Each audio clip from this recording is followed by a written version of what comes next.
if you are just start to counting from Vedic period. So from Vedic period, after Vedic period in Buddha age, there was the formation of the first empire, that was Magadhan Empire. You will just go through ancient history, you will come to know. This Magadhan Empire was later transformed into the largest empire in India, that was Mauryan Empire. And after Mauryan Empire, you will come to know in post-Maurya period, in early Christian centuries, between 200 CE to 300 CE, 200 BCE to 300 CE. BC means before common era and CE means common era. So that is the new nomenclature. In post-Maurya period, the multiplicity of states, but among them Kushanas and Satavahanas could get the status of the empire.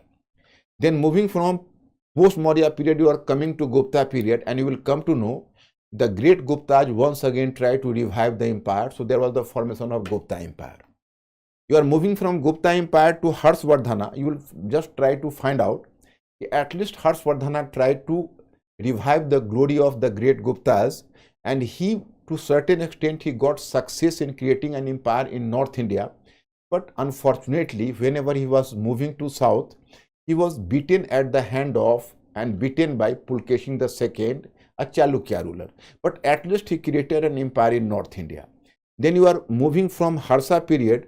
So after Harsha, there was the disintegration of empire, and there were smaller states, just like the tiny states, माने छोटे छोटे राज्य थे.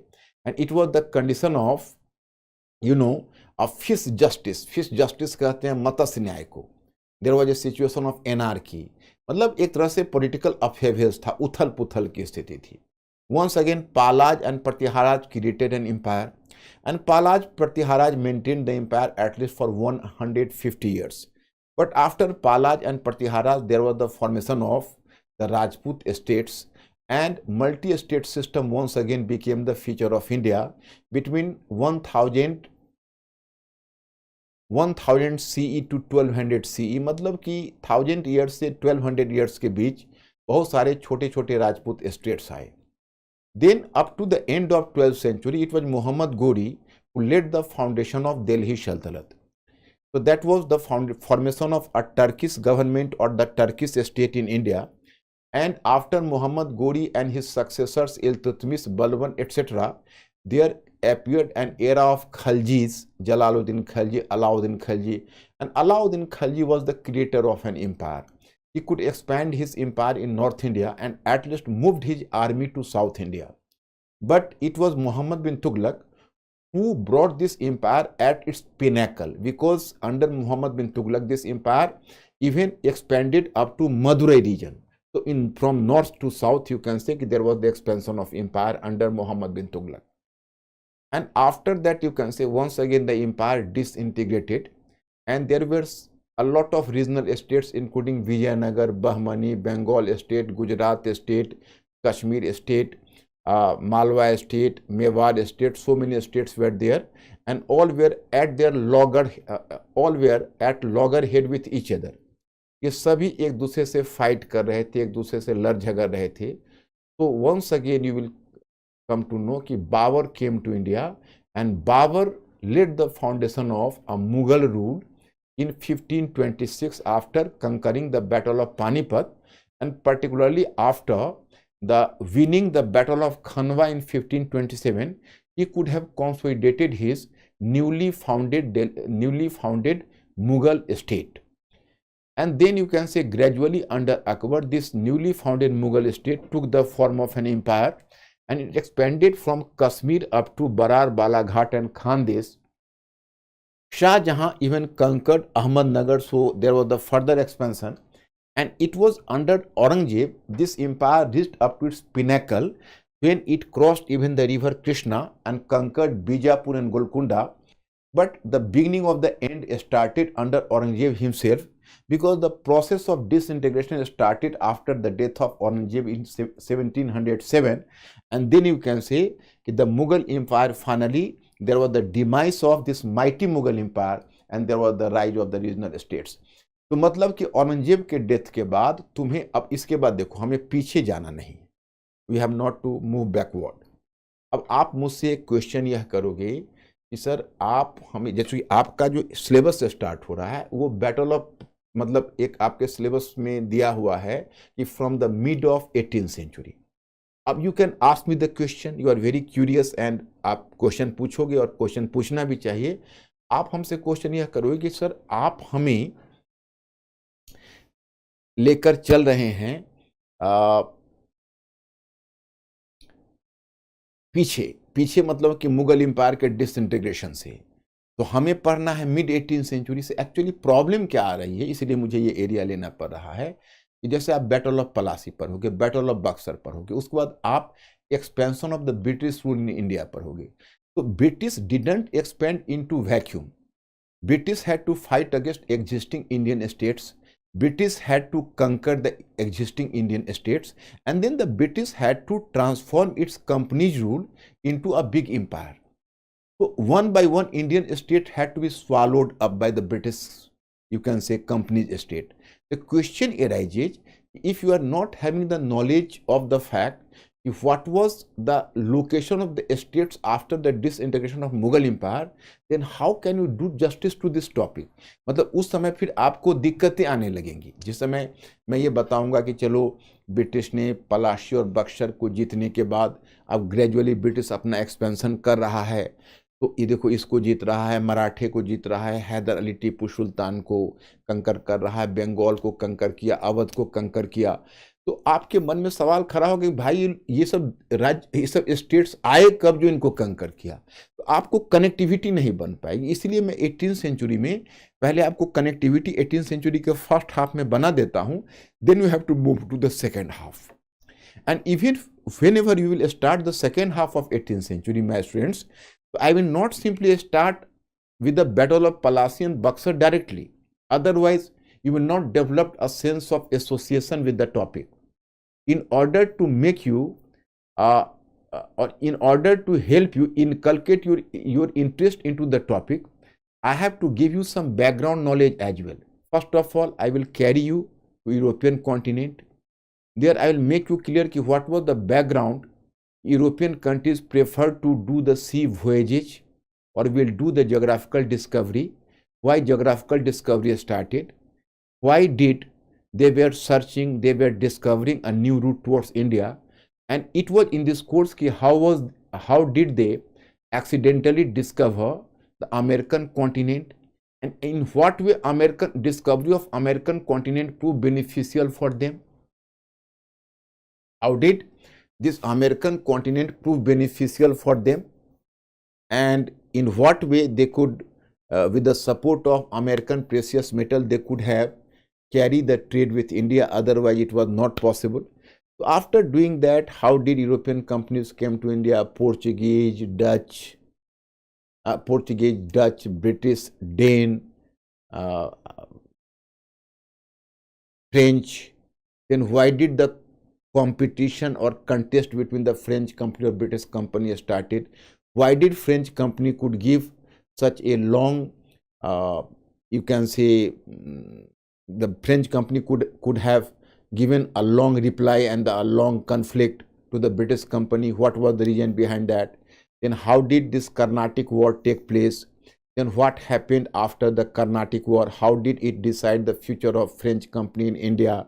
Then we have to move to the battle of firstly, why did British company which came to do trade in India, but why did its attention divert from mercantile activities to political activities, and why did it move from a mercantile company up to attain the political power in India? Then why did this battle of Plassey take place? Then why did battle of Buxar? What was the difference between the two? तो मतलब हम Europe के background से आपको लेते हुए आएंगे, तब यहाँ तक लाएंगे। क्योंकि देखो मेरा क्या मानना है कि आप चैप्टर टू चैप्टर केवल पढ़ोगे, उससे कॉन्फिडेंस नहीं आएगा। आपको एक टॉपिक को दूसरे टॉपिक से इंटरलिंक करना पड़ेगा, and you have to be a thinking creature. You have to think over the topic. Firstly, try to develop a link, and then you have to think over the topic. So, in the history of 18th century, I am here. Now, we are starting with this history of first half of 18th century. During the course of our study, our emphasis will be on the following aspects. I have already just, you can say, sent this study material to you in advance, and even after attending the class, you people are requested to go through the study material in PDF form. Point first, decline of the Mughal Empire and establishment of regional states. We will deal with decline of Mughal Empire and the establishment of regional states. Point 2, why did the Marathas fail to displace the Mughal Empire? मतलब fail to displace or replace the Mughal Empire, because Marathas, I will make you familiar with the Marathas. Marathas was a power to be reckoned with. It created an all India empire, and the Maratha was having the resilience and capability to replace the Mughal Empire as a whole. But why did Marathas frustrated us? Why did Marathas not replace the Mughal Empire at that time? So I will discuss with this issue as well. And the third one part is whether the first half of 18th century should be considered a dark age, or it a period of new possibilities. New possibilities means ki, or it a period of new possibilities, and here I can use a term, or a pre-modern age.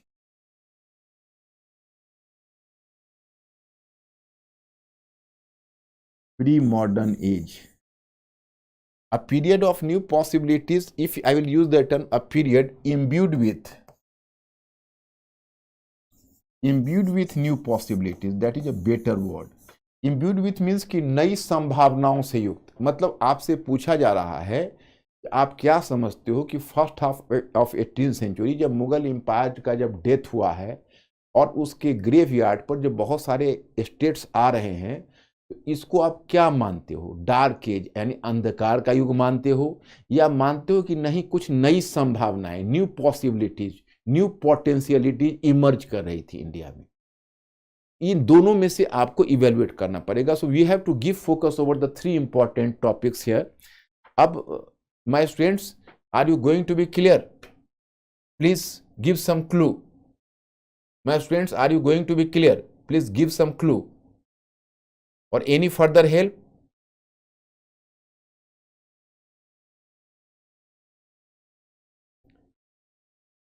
I will always inquire from time to time so that you should not feel isolated. We have to move while doing some sort of conversation with each other. We have to move while doing some conversation with each other. So my students, whenever you find difficulty, please pose a question. I am always here to help you. So pre-modern age. Now my students, this is the Mughal Empire, and after disintegration of Mughal Empire, you people have to take notice of the fact that how many states came into existence. These are the map of Mughal Empire.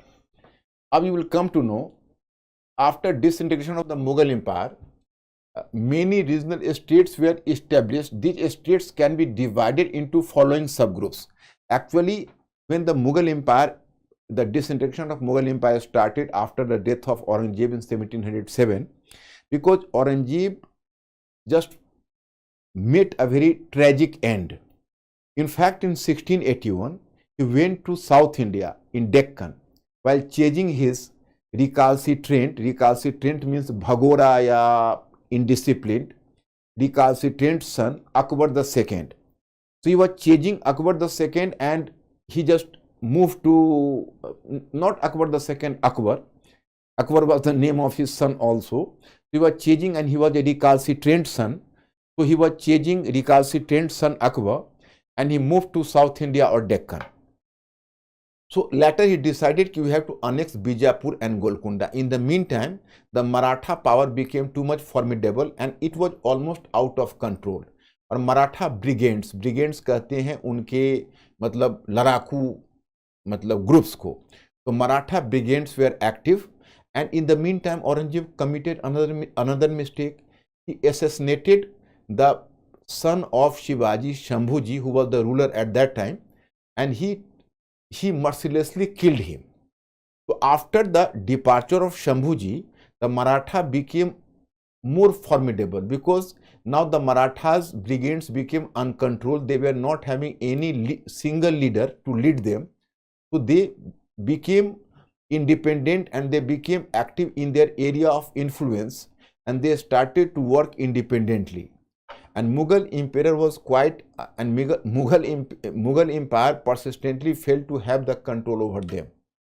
So in this way, Aurangzeb was just fell into a catch-22 position. Neither he could return to North India, nor could he solve the problem of South India. So finally in 1707, Aurangzeb died in Deccan, that is near Ahmednagar. The region is called as Aurangabad. Aurangzeb का वहीं death हो गया, तो औरंगजेब के death के बाद उसका जो एडमिनिस्ट्रेटिव स्ट्रक्चर है वो कोलैप्स किया. तो अब यहाँ पर मैं आपको दिखाना चाहता कि there were the 3 different types of states which were created at the graveyard of Mughal Empire. At the graveyard of Mughal Empire, 3 different types of states were created. So which were the 2 different types of states, and third type of states were already outside of the periphery of the Mughal Empire. These states didn't come into existence after the collapse, but these states were already in existence even before the demise of Mughal Empire, because they were out of the periphery of the Mughal Empire. तो 3 तरह के states का मैं यहाँ पर आपको चर्चा कर रहा. एक है successor states. Founders of this states were the former officers of the Mughal empire. Weakness of the Mughal empire allowed them to behave like an independent ruler. This states have been discussed below. मतलब these were the old Mughal officers who were ambitious, and whenever they found that now Mughal Empire is in difficult condition, so they prefer to carve out their own region independently. So one of them is Bengal. The founder of Bengal as independent state was Murshid Quli Khan, who was initially appointed as the Diwan of Bengal by Aurangzeb. However, by taking advantage of Aurangzeb's death, he assumed the post of Subedar of Bengal, but he didn't formally sever links with the Mughal Empire. And since, the beginning, there were 2 separate posts in the Mughal provincial administration, Subedar and provincial Diwan. These 2 officers were expected to maintain mutual check and balance, but Murshid Quli Khan later assumed the post of Subedar as well, and thus he became the virtual Nawab. No problem at all, my students. I am making you clear what is this.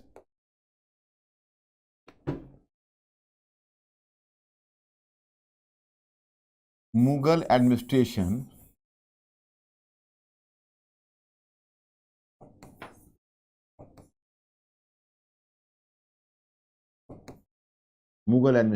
okay, and here you will find Suba. Suba means provincial administration.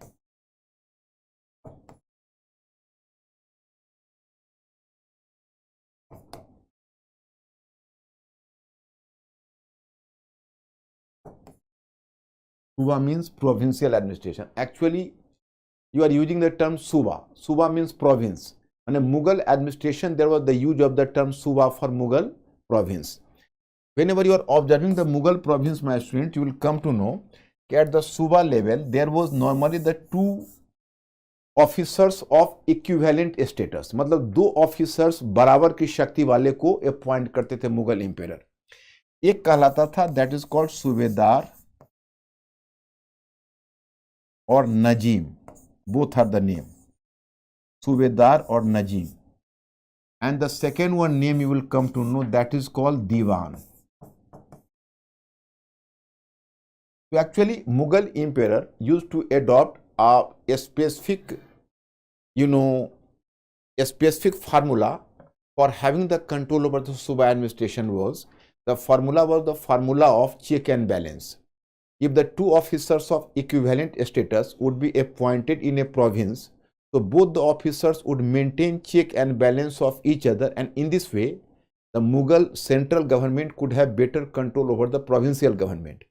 तो क्या करते थे, जो सूबा होता था उसमें सूबेदार का एक पोस्ट दिया था, उसी को नजीम बोलते थे, and he was accountable for common administration, and another post was the post of Diwan. तो जो post of Diwan था, he was accountable for collecting revenue. वो जो राजस्व है, रेवेन्यू है, उसके कलेक्शन के लिए रिस्पॉन्सिबल होता था। तो मुगल इंपेयर का ये एक प्लॉय होता था, एक गेम होता था, एक बेसिकली उनका टैक्टिक्स होता था कि दोनों को हम एक ही दर्जे के ऑफिसर्स को बनाए रखें ताकि दोनों में से कोई ज़्यादा पावरफुल ना हो। तो you are given the information कि after the death of Aurangzeb in 1707, actually Aurangzeb himself appointed Murshid Quli Khan as the Diwan of Bengal, because he was, after all, he was an expert of revenue, and Bengal was the most prosperous province. It is said that when Aurangzeb was in Deccan and he was badly engaged in a war with Marathas and Bijapur and Golconda, during this critical juncture, he was always waiting for the revenue of Bengal to come, because Bengal used to provide Aurangzeb a substantial quantity of revenue. तो औरंगजेब हमेशा कलकत्ता मतलब बंगाल से आने वाले revenue का दक्कन में इंतजार करता था। खैर 1707 में जब डेथ हो गया औरंगजेब का, तो अब उसके बाद बहादुर शाह उसका सक्सेसर हुआ, लेकिन उस समय तक सिस्टम वीक हो गया, और खास के बहादुर शाह के बाद और भी वीक हो गया। तो इसमें मुर्शिद कुली खान ने थोड़ा चालाकी की और 1707 में पहले तो दीवान ऑलरेडी वो था, and then usurp the power of subedar as well, usurp the power of मतलब seize the power of subedar as well. तो he combine in his own personality और in his own post the power of diwan and subedar as well. So then he came to be known as Nawab. Whenever you will find the term Nawab, you have to realize if someone has assimilated the power of Diwan and Subedar both in his personality, then he should be characterized as Nawab. So he became Nawab. So Murshid Quli Khan became Nawab technically in 1717, and he continued on his post up to 1727. In 1727, after his death, when he died, and he was succeeded by his son-in-law Sujauddin, and Sujauddin ruled between 1727 to 1739. And then in 1739, Sujauddin's son was Sarfaraz Khan. He came to occupy the post of Nawab, but he was deposed. Deposed means he was removed and rather assassinated by his own military commander, who was Aliwardi Khan. So Aliwardi Khan seized the power in 1740, and Aliwardi Khan continued on the post of the Nawab between 1740 to 1756. So my students, Aliwardi Khan ban gaya Nawab in 1740 to 1756. अब now I will make you familiar with Aliwardi Khan whenever I will discuss with you the Battle of Palasi, because Aliwardi Khan was not having any successor. He has to nominate his youngest grandson, that is Sirajuddaulah, on the post of Nawab, and that became a bone of contention, and that just invited the wrath from his other daughter as well as his grandson, and finally it resulted into a conflict, that is the Battle of Palasi. So I will discuss this aspect whenever I will teach you Battle of Palasi. हाँ, एक prelims point of view से मैं तुमको information देना चाहूंगा कि इन बंगाल के नवाब में first Murshid Quli Khan, then Shujauddin, then Sarfaraz Khan, then Alivardi Khan. तो if someone is going to ask you, अच्छा, and one important thing, Murshid Quli Khan he can say he severed the relationship. He didn't end the relationship with the Mughal Empire. He continued the relationship with the Mughal Empire, and even his successors, you can say, the successor of Murshid Quli Khan, that was Sujauddin, Sarfaraj Khan, all maintained relationship with the Mughal Empire. At least a token amount, not complete amount, a token amount was being transmitted to Delhi till the last, till Sarfaraj Khan. But if someone is going to ask you who just, you can say, got dissociated and broke the relationship with the Mughal Empire and stopped the payment of revenue to the Mughal Empire, you will choose Aliwardi Khan, who ruled between 1740 to 1756. Yes, Mr. Ankur, any question from the side of my students? हाँ, okay. हाँ, I am making clear. My students, Actually, particularly in the first half of 18th century, you will find some difficulty. But I am giving you the assurance, if from the second half of 18th century, you will be clear. Because then the story will start from modern age itself. But whenever I am discussing with you the history of Mughals or the first half of 18th century, the problem is that its root is lying in medieval age. So time and again we are compelled to give reference to the incident which have taken place during medieval age or medieval history. So that is new for you. So there you may find difficulty, but I will try at my best. That should not create any major hurdle for you people. Dekho, Nizam. Who is Nizam? Firstly, I am making you familiar with the Mughal emperor. Aurangzeb died in 1707. The successor of Aurangzeb was Bahadur Shah I, his son. He ruled between 1707 to 1712. Then he was, after his death, then you can say the anarchy started and there were so many kingmakers at that time. Mughal court was at that time strifen by the different factionalism and different factions of nobles were active. Irani party, Turani party, Hindustani party. Then comes Jahandar Shah. Jahandar Shah was killed within 1 year. Then comes Farooq Siyar between 1713 to 19, and then in 1719 Muhammad Sarangila. In this way, so many kings were going on. Later I will give you the information. So my students, here you will come to know that actually there was the one faction of nobles, that was Turani party. Turani means from Central Asia. Those nobles who came from Central Asia were known as Turani party. One of the members of Turani party was named as Chinkilij Khan. तो जो चिनकिलिज खान था उसी को एक मुगल इंपेरर था, उसका नाम था मोहम्मद शाह रंगीला. तो he gave him the title Nizamul Mulk Asaf Jah. मतलब this Chinqilich Khan got the title from his master Nizamul Mulk Asaf जा. So as he was known as Nizam Mulk Asaf Jah, so his successors were known as Nizam. And I will give you the information why the rulers of Hyderabad were known as Nizam. I will give you the information here. These were also belong to the successor states. So that is called Nizam. Or Nawab means if someone is going to assimilate in his post the power of Subedar for general administration, and Subedar or Najim, as well as the post of Diwan, which was a revenue officer. So he came to be known as Nawab. मैंने आपको कहा कि मुर्शिद कुली खां earlier पहले दीवान था और revenue collection से जुड़ा हुआ था, और उसने एडमिनिस्ट्रेटिव पोस्ट जो सूबा में होता था, जो प्रोविंस में होता था, वो उसने उस पोस्ट को भी, that is called the post of सूबेदार, उसको भी ही assimilated in him.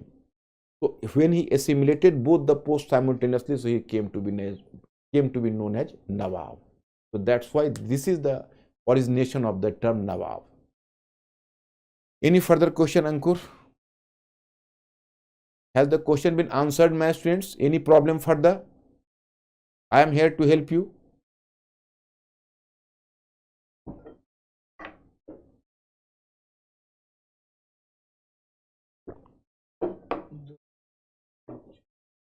Durrani title था. अहमद शाह अब्दाली जो था, Ahmad Shah Abdali, he came from Afghanistan, and he was, at that time, he was an invader. So Ahmad Shah Abdali, he was a Pakhtun from Afghanistan. He was enjoying the title Durrani. So sometime you are using the title like Ahmad Shah Abdali, or sometime Ahmad Shah Durrani. So this is the Durrani term has come from here. And another, what is another, Mr. Ankur? Subedar was accountable for common general administration. Subedar was the administrative post, and Diwan was collection for revenue. Revenue समझते हो ना, राजस्व. जो empire से revenue का collection करता था वो दीवान था, और जो पूरे लॉ एंड ऑर्डर को और पूरे एडमिनिस्ट्रेशन को देखता था वो सूबेदार था.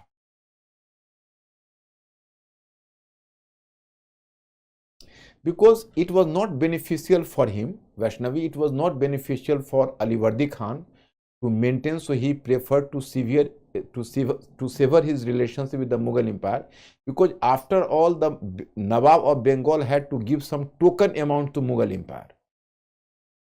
At least the Nawab of Bengal had to give the token amount. So he was not in a mood even to give the token amount. That's why he severed the relationship with, he broke the relationship with the Mughal Empire.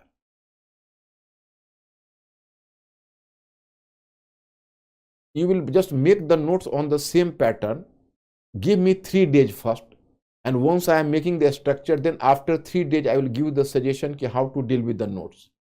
Let me clarify the foundation first. Once I will just clarify and I will just specify the foundation work, then I will give you the further suggestion. So for notes, you have to stay for 3 days. After 3 days, I will tell you how to make the notes.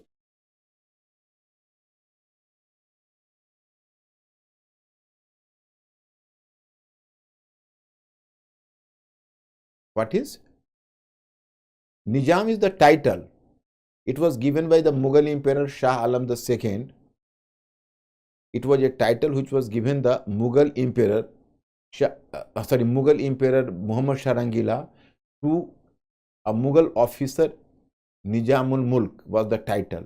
So it is from the term title Nizamul Mulk, the term Nizam has originated, and later Nizamul Mulk came to control Hyderabad, so he was known as Nizam of Hyderabad. I will discuss with you just. So this is, you can say, this is the case of Bengal. Now I will discuss with you about Awadh. As Bengal got free from the clutch of Mughal Empire, so even the ruler of Awadh, that is called, the ruler of Awadh is what? That is, his name was Shadat Khan. So Sadat Khan, just like you can say Alivardi Khan, just like Murshid Quli Khan, even Sadat Khan was the, you can say, the ex-Mughal officer. But he carved out a separate state in Awadh in 1722. And he also became practically independent, making benefit from the weakness of the Mughal Empire. So there was the creation of another successor state, that was the state of Awadh. And he ruled between 1722 to 1739. In 1739, when he died, his successor was Safdar Jung. So you will come to know that then in 1727 AD, he was succeeded by his son-in-law Sujauddin, and in turn, actually this is about Alivardi Khan, and this is about the, you can say, ruler of Bengal. Then I am talking about Awadh. By 1722 AD, the Mughal Wazir Sadat Khan Burhanul Mulk, the title was Burhanul Mulk was title, you should not get confused, made Awadh an independent state, but he didn't make any formal announcement regarding it. He received the title Burhanul Mulk from the Mughal Emperor. In 1723, he introduced a fresh revenue settlement and fixed a fair rate of land revenue on peasants. After his death in 1739 AD, he was succeeded by Safdar Jung. Safdar Jung was his successor, who was also appointed on the post of Mughal Wazir. Means that Safdar Jung came to occupy the post of Mughal Wazir as well. Safdar Jung was his successor. He was the ruler of Awadh. But the Mughal, he got the post of Mughal Wazir as well. So right from the time, the Nawab of Awadh came to be known as Nawab Wazir. It was named after Safdar Jung. And Safdar Jung is a very high profile man. Even in Delhi, you will find Safdar Jung Hospital, Safdar Jung Road, Safdar Jung, the tomb of Safdar Jung. You will find so many things in the name of Safdar Jung. And the successor of Safdar Jung was Sujauddaulah. Keep this name in your mind consciously, Sujauddaulah, because whenever I will teach you the Battle of Buxar in the second half of 18th century, then I will make you familiar with the fact that how did Sujauddaulah play important role in the Battle of Buxar.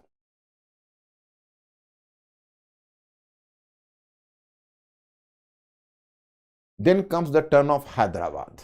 Now, what is about Hyderabad, I have to make you clear. Actually, Nizamul Mulk, that is called Chinkilij Khan, whom Muhammad Shah Rangila, who was the Mughal emperor, so he gave a title to Chinkilij Khan, that is Nizamul Mulk. So Nizamul Mulk was a very competent officer. And in 1722, the Mughal emperor Muhammad Shah gave him the and offered him the post of Mughal Wazir. He has to run the Mughal estate. So he got the post of the Mughal Wazir or Diwan, and he had to run to the Mughal estate. He tried to bring a lot of reforms within Mughal Empire because he was tormented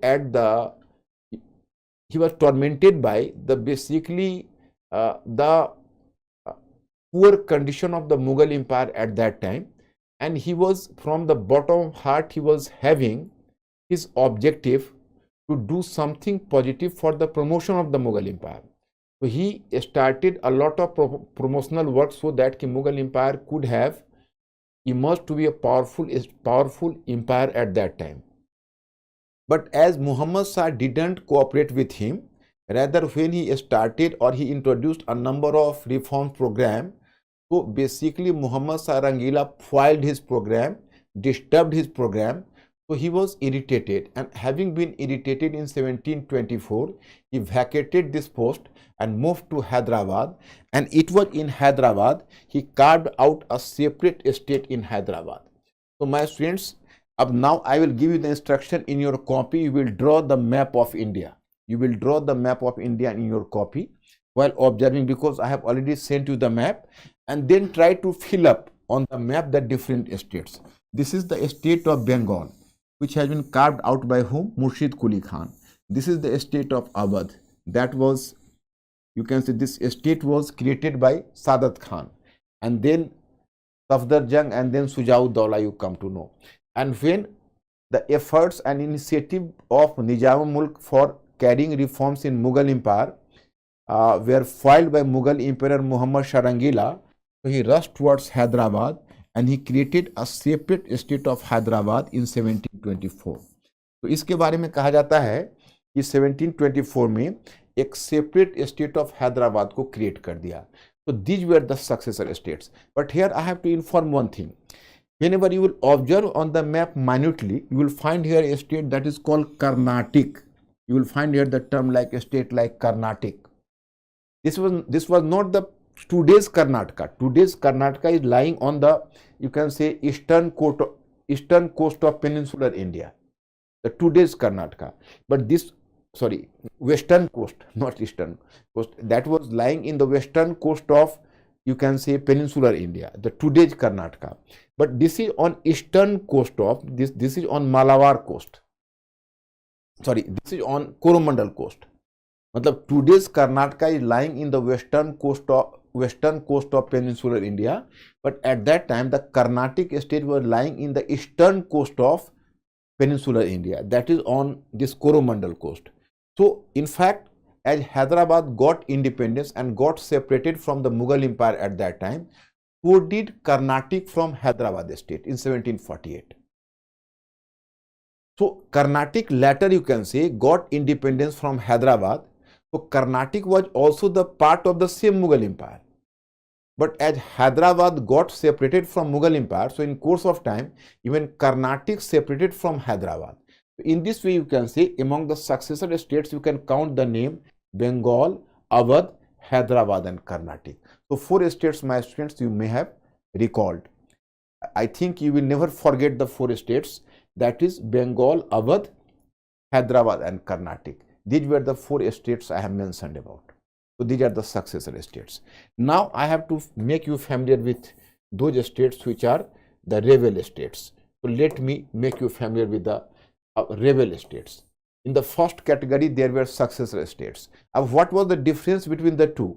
Successor states were created by the old Mughal officers. These were known as successor states.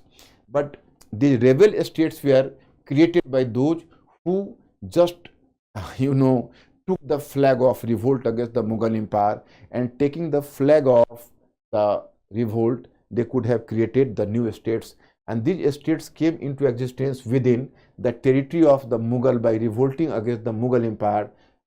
These states were the Sikh states, Maratha state, etc. So let me brief it. What is Sikh state? Here you come to know that Sikhism was founded in 16th century by Guru Nanak. The 5th Guru, Guru Arjan Deva, Guru Arjan Deva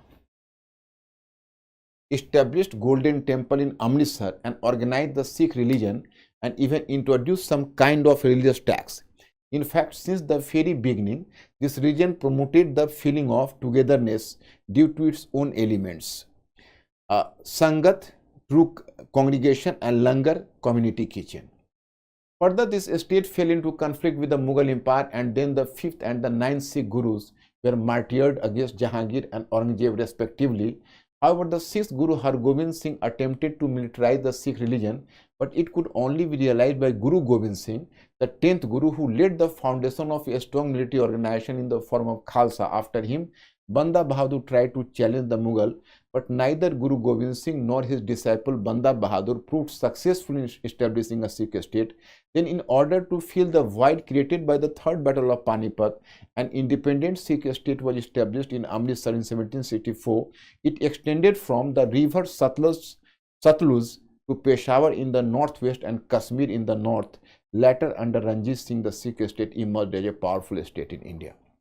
My student, here I have to discuss this Sikh state, the rebel states, then I will make you clear. Actually, Sikhism is a sect. It is a very peaceful sect.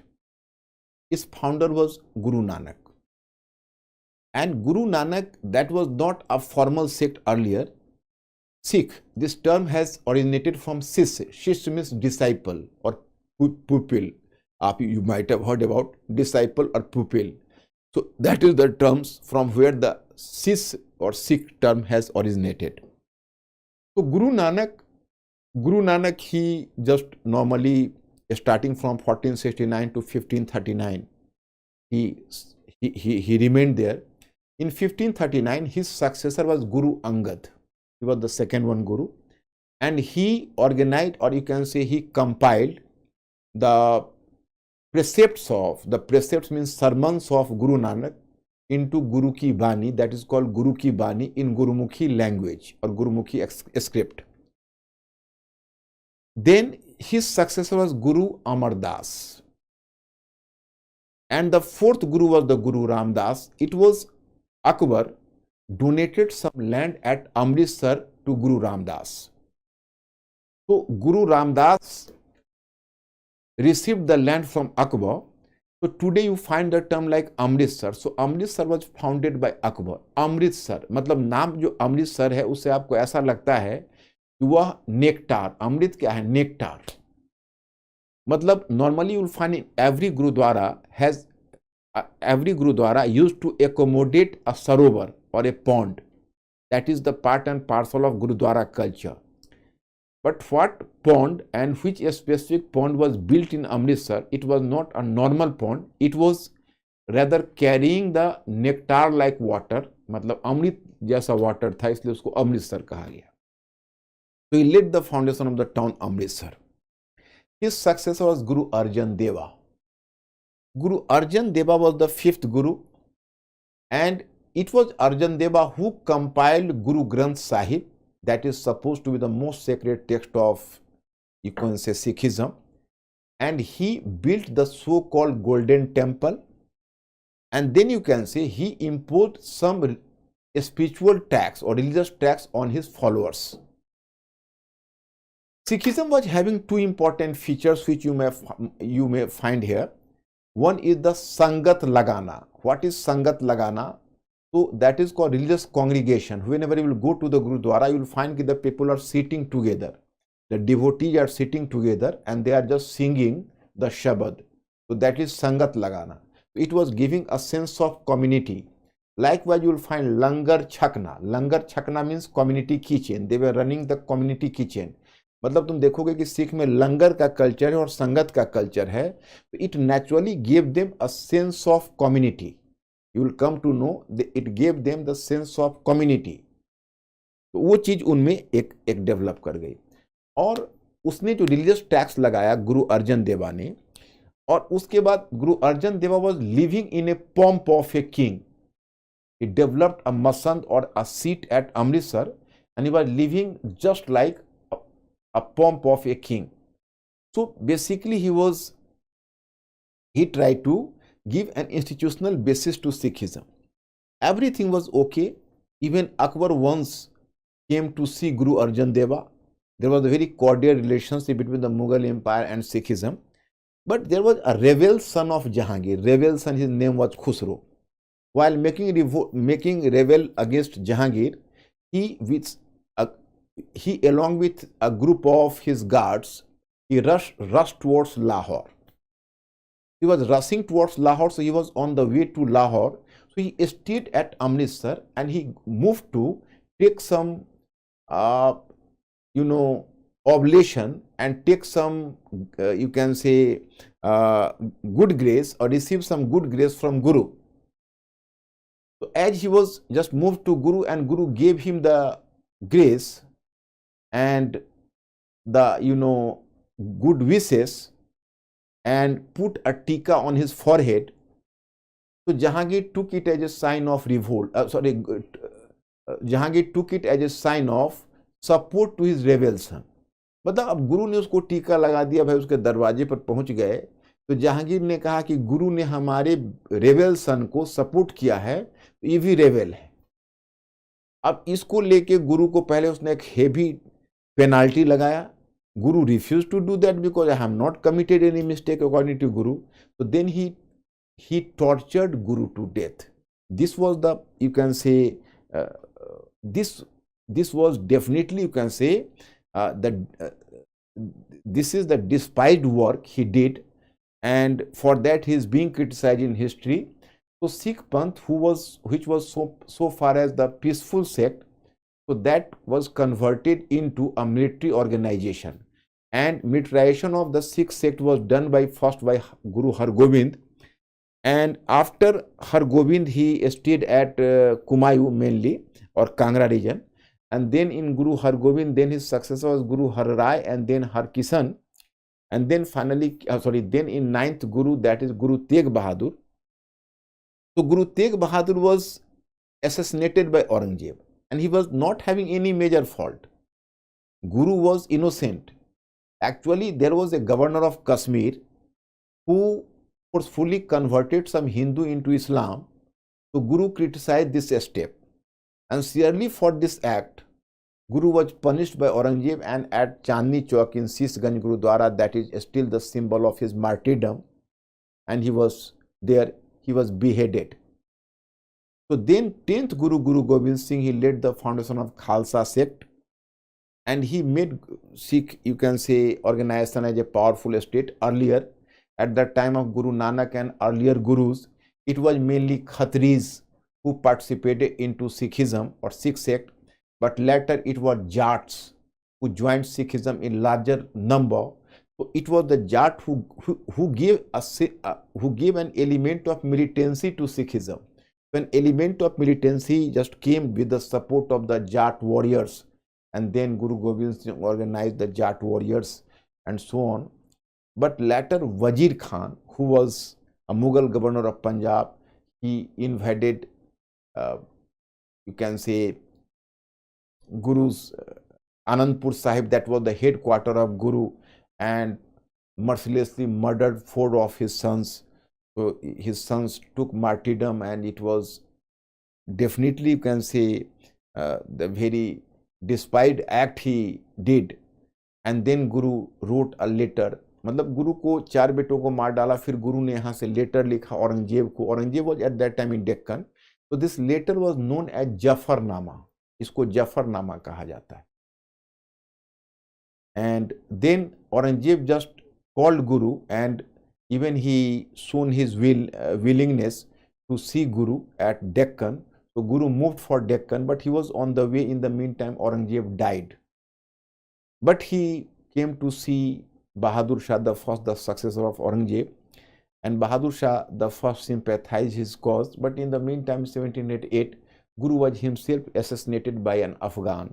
So thus the story ended. But Guru told this thing ki now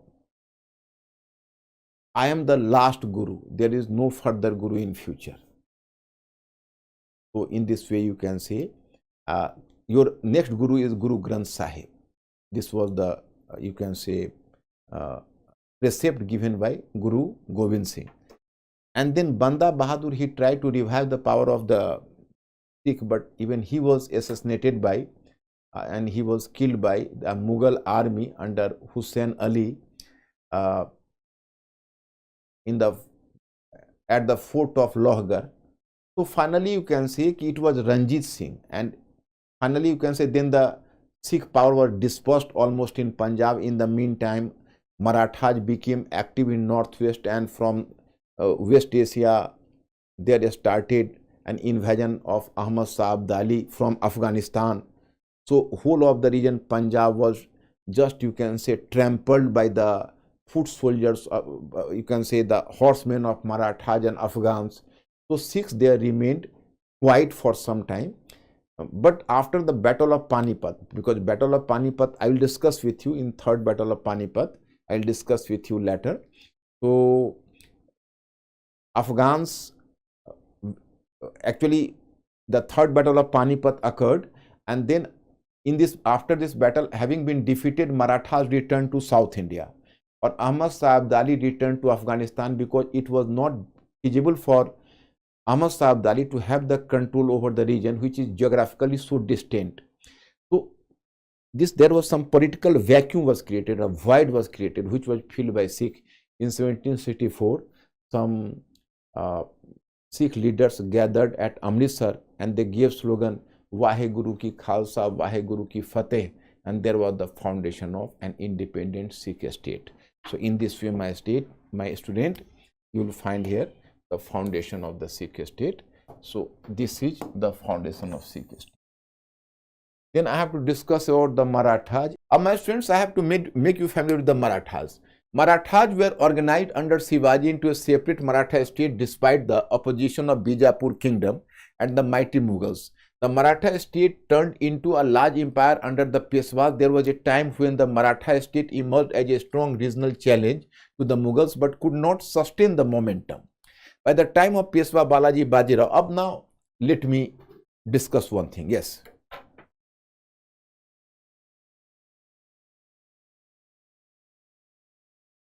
Because this successor state, who has asked the question? Yeah, Prakash. Prakash, actually, here you know, this successor state was too much ambitious.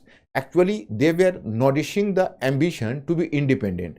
If they could have maintained the relationship with the Mughal Empire, so they could have been the poor subordination. There could have been the poor subordination of the state under Mughals. So they were not in a mood to get subordinated to Mughals. They just tried to behave like an independent state. And with this purpose, they had to just, you can say, break their relationship with the Mughal state. Only then they can get the objective and they can fulfill their objective. This was the reason. Then why?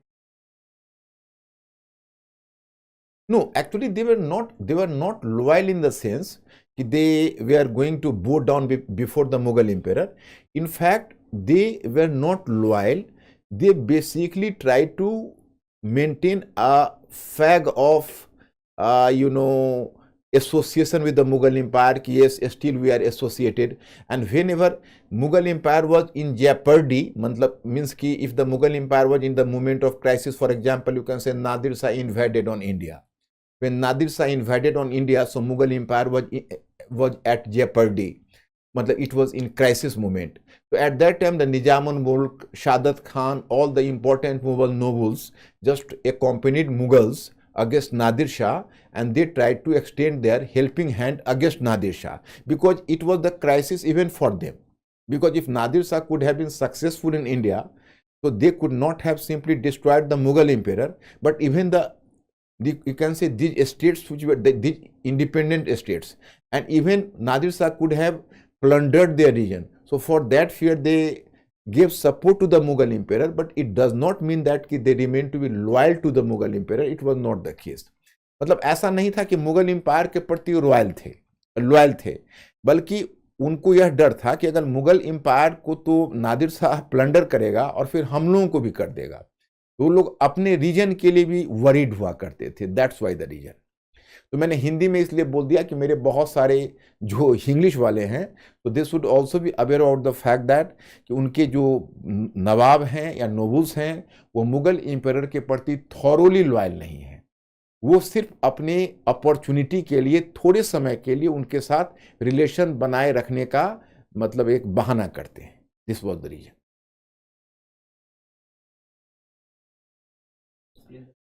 Wazir is the prime minister. Actually, you can say, in fact, particularly in second half of 18th century, my students will not find difficulty. From the second half of 18th century, I have to move towards other part. For example, whenever you will move to the second half of 18th century, so then we have to start the story from Europe and then come to the Palasi, Buxar, etc. So there we don't find problem. But here in this part of 18th century, we are having a challenge ki time and again we have to revert to the history of medieval India. So we have to revert to the history of medieval India. So that's why sometimes certain terms are being taken from the history of medieval India. And in our discussion, we have started from modern India. So medieval India is not the part and parcel of our discussion. So that's why it creates some sort of confusion for you. Here I have to give the information. Actually, Mughal created a central administration. So the Mughal central administration consists of some important officers. One officer was Wazir, that was prime minister. Then Diwane Ala or Diwane Kul, that was the revenue minister. Then Mir Bakshi, which was the military commander. Then comes the turn of Khane Samang. He was head of the royal Karkhanas. Then Sadr Usudr, he was accountable for the patronizing religion, as well as he was accountable for civil justice as well. So this was the name of the officers. Wazir was an officer and he was the prime minister. This was the case. Yeah. Sikh state, Priya, just 1 minute. Priya, there is difficulty. Sikh state is a very long story. Whenever I will just return to the Sikh state, so once again, actually I have to stop my discussion at Maratha today, because Sikh state is a long story, but still I am just trying to give you some briefing. Priya, that is English or English? What is the case? Has she asked the question in pure English or in English? English. Actually देखो, Sikh state है वो founder of Sikh state Guru Nanak थे और total 10 उनके गुरुज हुए. Actually successor of Guru Nanak was Guru Angad, then Guru Amar Das, then Guru Ramdas, and then the 5th गुरु, गुरु अर्जन देवा. So Guru Arjan Deva, some mischievous activities happened because Jahangir, he was the Mughal emperor and he assassinated Guru Arjan Deva. He tortured him to death. तो अर्जन देवा को जहांगीर ने एक तरह से torture to death किया. यहीं से प्रॉब्लम स्टार्ट हुआ. Because the successor of Guru Arjan Deva was Guru Hargobind. He militarize the Sikh sect, मतलब he militarize, he just converted it in as a military force. तो फिर गुरु हरगोविंद के समय भी मुगल एम्पायर से थोड़ा बहुत तकरार चलती रही. उसके बाद आ गए गुरु हरराय, गुरु हरकिशन. तो they were the 7th and 8th Guru. During their period no major problem. Rather, you can say no conflict between the Mughal Empire and the Guruship. But the 9th Guru was Tegh Bahadur, and once again Tegh Bahadur was, you can say, treated very badly by Aurangzeb, and Aurangzeb just, you can say, beheaded him for the no fault of his own. And Guru Tegh Bahadur was the quite innocent, but he was beheaded and he was, you can say, meted out a very severe punishment without any fault. So Guru Gobind Singh just, you can say, organized the Khalsa sect and he just tried to make it a powerful military force. But Guru Gobind Singh was after all not a match for the Mughal Empire. So a Mughal Wazir, a Mughal governor of Punjab, Wazir Khan, just invaded Guru and defeated him. And 4 of his sons were, you can say, very mercilessly killed. So it was a great shock to Guru. And then Guru wrote a letter to Aurangzeb. Aurangzeb को उन्होंने एक पत्र लिखा, उस letter का नाम है जफरनामा. और औरंगजेब ने उनसे सहायता करने की भी बात की. लेकिन जब तक गुरु साउथ गए औरंगजेब से मिलने, he was on the way, but in the meantime Aurangzeb died. So he could not see Aurangzeb. But he met Bahadur Shah, the successor of Aurangzeb, and Bahadur Shah just gave him some assurance for the good behavior and good conduct.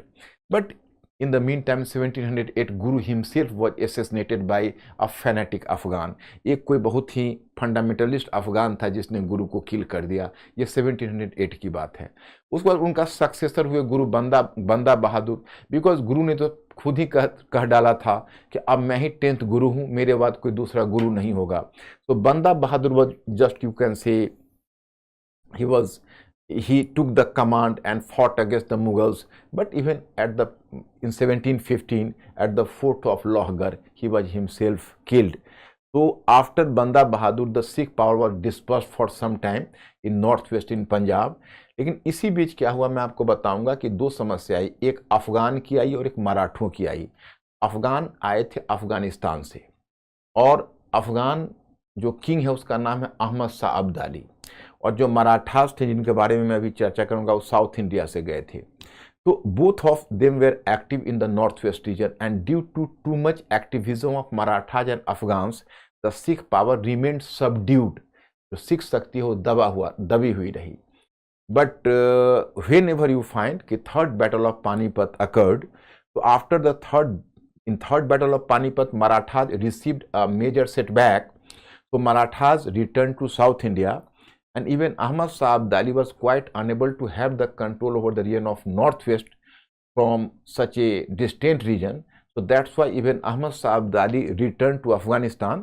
So some sort of political void, political vacuum was created. So this void or vacuum was filled up by Sikh, because in 1764 1764 में कुछ Sikh leaders हैं अमृतसर में इकट्ठे हुए और उन्होंने slogan दिया वाहे गुरु की खालसा वाहे गुरु की फतह। यही मैंने बताया था कि वाहे गुरु की खालसा वाहे गुरु की फतह एंड एक सेपरेट इंडिपेंडेंट सिख स्टेट की स्थापना की। तो मैं स्टूडेंट कौन प्रिया का था। Priya, your question has been answered because I have given a briefing, although it was a long but I have given a briefing.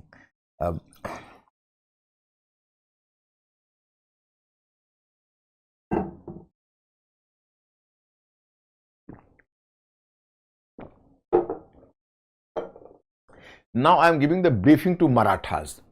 Who were Marathas? This was the original Maharashtra region, you know. This was original Maharashtra region. And Marathas, earlier you can say there were a large number of Maratha Jamindars. So Maratha Jamindars were known as Maratha Desmukh. माने Maratha landlords थे, जो Maratha landlords को Maratha Desmukh कहते थे. So it was among the Maratha Desmukh there was the Shahji. Shahji was Shivaji's father. He was very ambitious man. So he just tried to carve out a Jagir in Pune. So it was Shahji. Actually Marathas को फायदा ये हुआ कि Marathas were just Maratha landlords, that is you can say Desmukhs, they were in the region, and it was the state of Ahmednagar, and it was the state of Bijapur, and it was the state of Golconda, and this was the Mughal Empire. So these three Deccani states, Ahmednagar, Bijapur and Golconda, were in continuous conflict with the Mughal Empire. So as both the powers were fighting with each other, so Marathas benefited from the situation and they carved out their own region. So it was here you can say that it was in this context there was a very ambitious leader, the son of Shahji was Shivaji, मतलब शाहजी के बेटे शिवाजी थे और शाहजी ने उनको एक पूना की जागीर दी। तो अपने पूना की जागीर से ही शिवाजी ने अपना कैरियर स्टार्ट किया था। और मैंने Shivaji was very ambitious and he was very industrious, so he was just fighting against other Maratha nobles and also against the state of Bijapur as well as Mughals, and then you can say he carved out a powerful state, and finally Shivaji could create a separate state, and that is called the Maratha state in 1674. Means कि 17th century Shivaji got success in establishing an independent Maratha state that was in 1674. देखो वैसे तो मराठा की एक बहुत लंबी कहानी है, लॉन्ग स्टोरी है, लेकिन ये मेडिवल हिस्ट्री से जुड़ा हुआ है और मुझे अभी मॉडर्न हिस्ट्री में कवर करना है। तो अभी अगर मैं उस स्टोरी पर जाऊंगा तो हमारा डाइवर्जन हो जाएगा और तुम लोगों को थोड़ी समस्या हो जाएगी, because you are not having the knowledge of that part of history, so you find difficulty. So that's why here I am giving you a brief idea. Means कि Shivaji could create an independent states of Marathan in 1674. He was a very industrious man, you can say. अब my point is that Aurangzeb was contemporary to Shivaji, the Mughal emperor, and Aurangzeb was very allergic to or repulsive to the Shivaji's activities.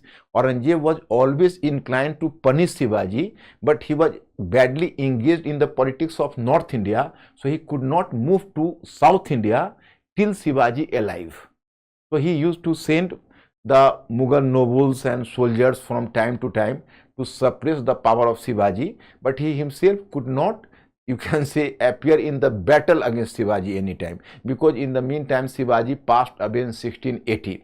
Shivaji 1680 में शिवाजी का death हो गया और औरंगजेब शिवाजी को punish करने का स्वप्न लेता हुआ रह गया, क्योंकि शिवाजी से उसकी मुलाकात नहीं हुई. He could not meet Shivaji. एक चीज मैं और बताना चाहूंगा, क्योंकि देखो ये मराठवाड़ा रीजन है ना, this region was not fertile, neither it was developed from the view point of trade and commerce, nor you can say crafts and industries, nor agriculture. Matlab this region was economically deficient region. So when Shivaji just carved out a separate state, so there was a difficulty in Maharashtra region. In Maharashtra, the economy of Maharashtra region could not sustain a powerful state. तो मराठा जो reason है उसकी economy एक powerful state को पैदा नहीं कर सकती थी. तो इट वाज द प्रॉब्लम. इसलिए Shivaji has to devise two new types of tax. You people have to keep your mind, two new type of tax. What was this new type of tax? तो you might have heard the name of chauth. What was chauth? तो chauth was the 1/4 of the total revenue of a state. Means कि when Marathas used to create a pressure over some other state, so other state was just compelled to submit 1/4 of the total 1/4 of their total revenue as चौथ. माने एक तरह से समझो तो एक powerful force Maratha था और जिसको डिफीट करता था बोलता था कि तुम अपने टोटल राजस्व का, टोटल रेवेन्यू का 1/4 हमें चौथ के रूप में दो. तो 1/4 चौथ के रूप में ले लेता था. That is called 25%. and then you can say another tax was Sardeshmukhi. Another tax was Sardeshmukhi. अब ये Sardeshmukhi tax था, ये क्या था? That was 10% of the total revenue. But this tax was directly going to Chhatrapati. जैसे शिवाजी ने जो अपना स्टेट क्रिएट किया उसमें ध्यान करना, उसमें पोस्ट होता है. At the head of the state, when Shivaji was himself took the title like Chhatrapati Shivaji. Chhatrapati मतलब king. And he was assisted by Ashtpradhan, 8 important officers. Among the 8 important officers, the first officer was Peshwa. Peshwa was the prime minister. But later you will come to know that after Shivaji, particularly after Shambhuji and Shahu, after Shahu, it was, you can say, Peshwa who eclipsed the post of Chhatrapati. Peshwa overshadowed the post of Chhatrapati in course of time. I will discuss with you. But initially at the time of Shivaji, Chhatrapati was a very powerful entity or Peshwa was prime minister. And it was Shivaji who devised this method of Chauth and Sardeshmukhi. Chauth was the 1/4 of the total revenue or Sardeshmukhi was 10% of total revenue. So this Chauth and Sardeshmukhi was the source of additional income for the Maratha state. So Shivaji could run its state with the support of Chauth and Sardeshmukhi along with the regular tax it used to collect from its own region. मतलब अपने reason से वो tax लेते थे, वो तो लेते थे, और जिन बाकी नेबरहुड में दूसरे क्षेत्र से चौथ और सरदेशमुखी ले लेते थे.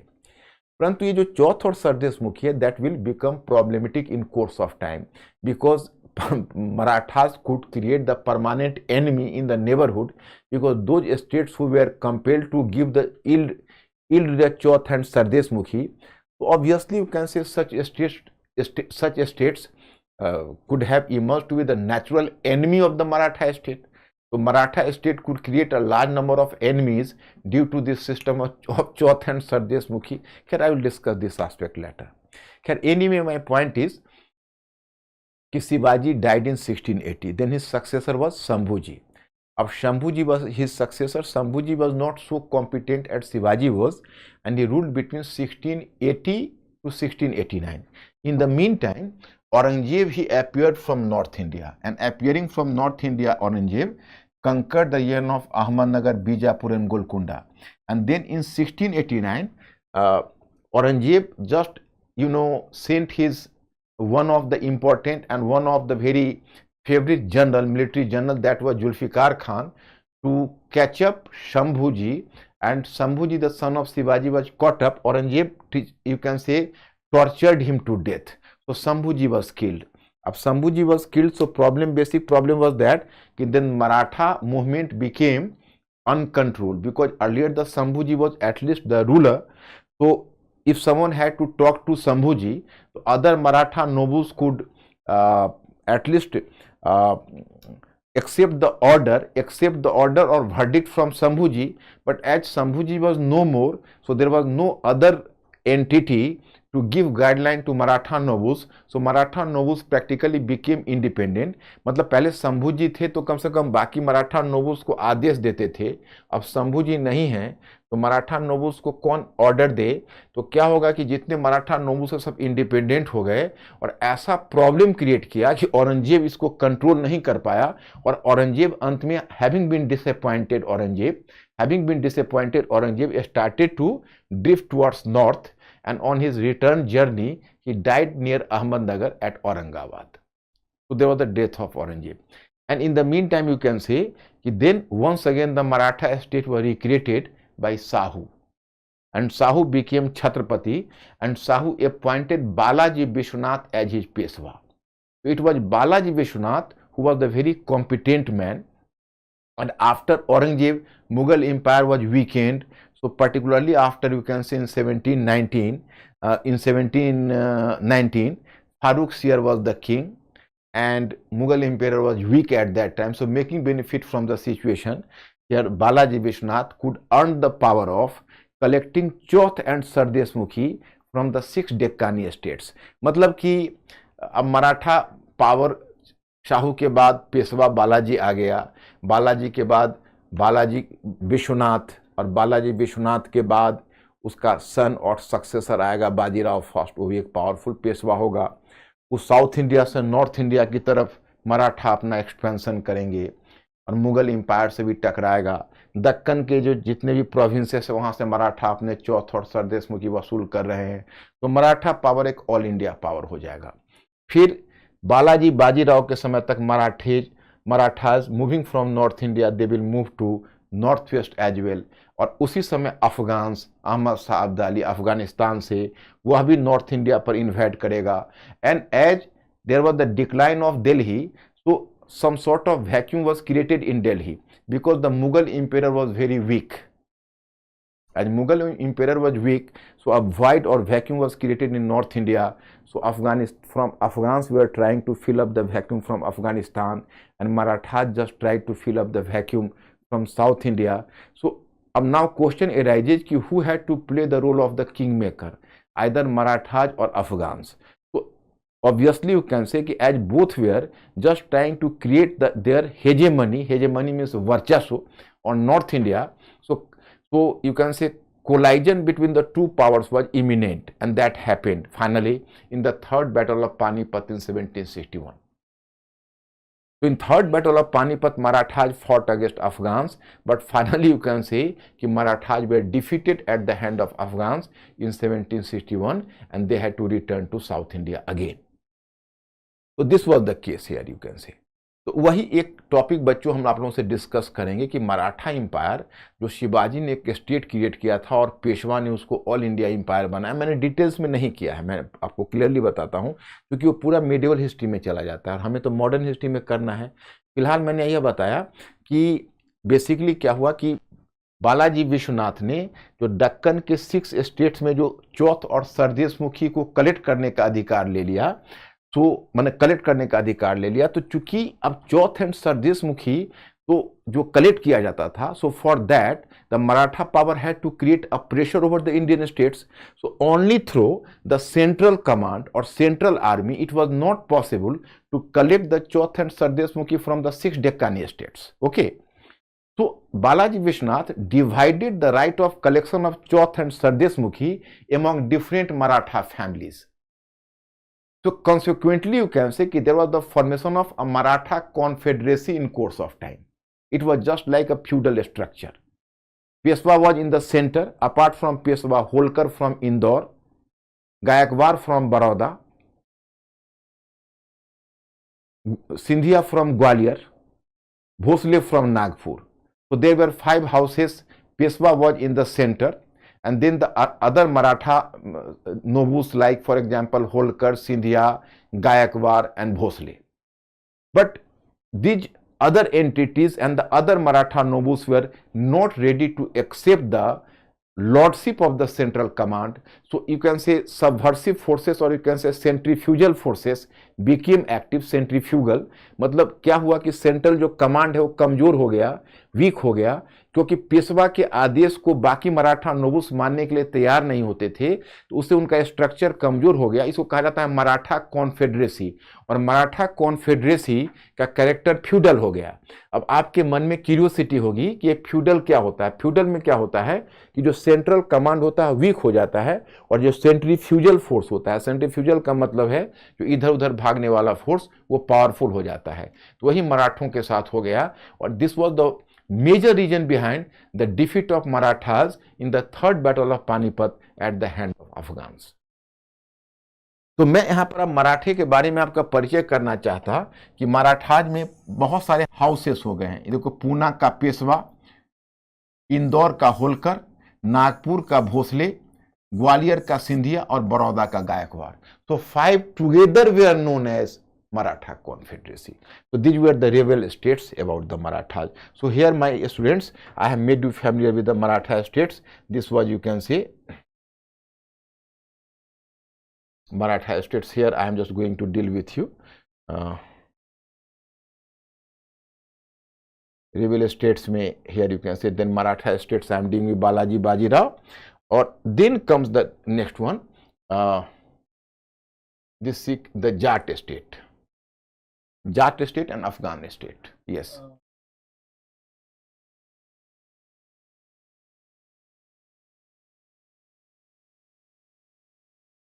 Okay. Actually देखो, खुशबू, yes, Khushboo, I am just making you clear. देखो, अब suppose this is Maratha state.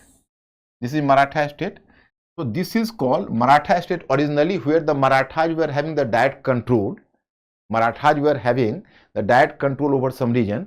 So this region was known as, you know, this is known as that is called region is Swaraj.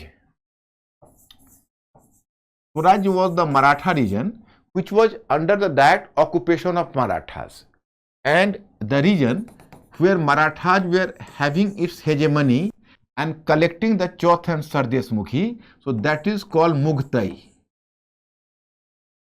Mughal. My students, here you should know, in their own region they have developed the healthy taxation system as normally, मतलब ये इसी तरह की चीज है कि आप अपने घर की चीजों को अच्छे से डील करते हो और बाहर से आप लूट के लाते हो, माने you are outside region, you are plundering. So Chauth or Deshmukhi is just like the plundering, because in Swaraj region where you are just ruling on your own people, so you are treating well with your own people, because you have fixed the you can say taxation system in your own region in a very healthy manner, ki 1/3 of the total production, and the people are supposed to give you the tax, and you are the head of the state. So as in other regions, so even the Maratha people were giving the tax to their own government. But when Marathas were moving to Nizam's region or other regions, so they were just, you can say, creating the pressure over other regions. They have created the pressure and compelled them, you have to yield Chauth and Sardeshmukhi to us in return of your safety, otherwise I will plunder your region. And Chauth was the 25% of the total revenue collection of that region, and Sardeshmukhi was the 10% of the total collection of revenue of that region. So my student, from Mughal region they were collecting Chauth and Sardeshmukhi, and from Swaraj region was their own region where they could have collect the tax in the very healthy manner. मतलब मैंने आपको बताया कि देखो, अपने reason से चौथ and sardeshmukhi वो नहीं लेते थे। अपने रीजन में तो अपने लोगों के, अपने पीपल के साथ बड़ा अच्छा बिहेवियर करते थे, जैसे बाकी स्टेट के लोग करते हैं। जब बाकी दूसरे रीजन में जाते थे तो प्लंडर करके चौथ एंड सरदेशमुखी उनको कहते थे कि आपका जो टोटल रेवेन्यू है उसका 1/4, नाम ही है चौथ, 1/4 हमें दे दीजिए।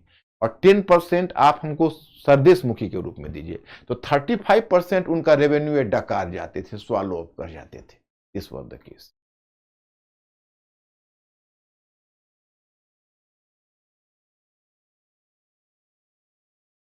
Nizam was a title and Nawab was a status. Nawab was कि I have in studies class I have told you actually in Suba administration there were two officers. You might have heard the name. One officer was, I have told you in Suba administration, Nandini, you were present in the class, studies class. I am expecting from you you might have been present there. There I have told you that Mughal created a Suba administration. Suba administration means provincial administration. In provincial administration, there were two officers of equivalent value or equivalent status. One officer was called Subedar, another officer was called Diwan. So earlier the Subedar and Diwan were both different entities, माने दो officers थे, दोनों अलग अलग थे। लेकिन आगे चलकर क्या हुआ कि जब सेंट्रल गवर्नमेंट कमजोर हो गया तो जो प्रोविंशियल रूलर थे, they have usurped the power. They have usurped the power and they have combined both the post provincial Diwan and provincial Subedar. So both combined together came to be known as Nawab. और जहां तक निजाम का सवाल है तो मैंने पहले ही आपको कहा है कि निजामुल मुल्क एक टाइटल था जो मुगल इंपेरर के द्वारा दिया गया था। तो निजाम एक टाइटल है और नवाब एक पोस्ट है।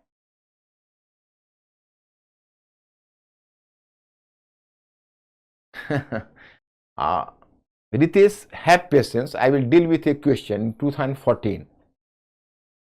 In 2014, you find a question: why did all the earth-shaking battles take place in Panipat alone? In UPSC 2014. In 2014, you will find the question: the third battle of Panipat occurred in 1761, and why did the earth-shaking battles take place in Panipat alone? So I will just deal with this question. So Ritesh, please have the patience. After finishing this topic, I have to deal with two questions. One of that questions you have just raised the issue. I will discuss this question.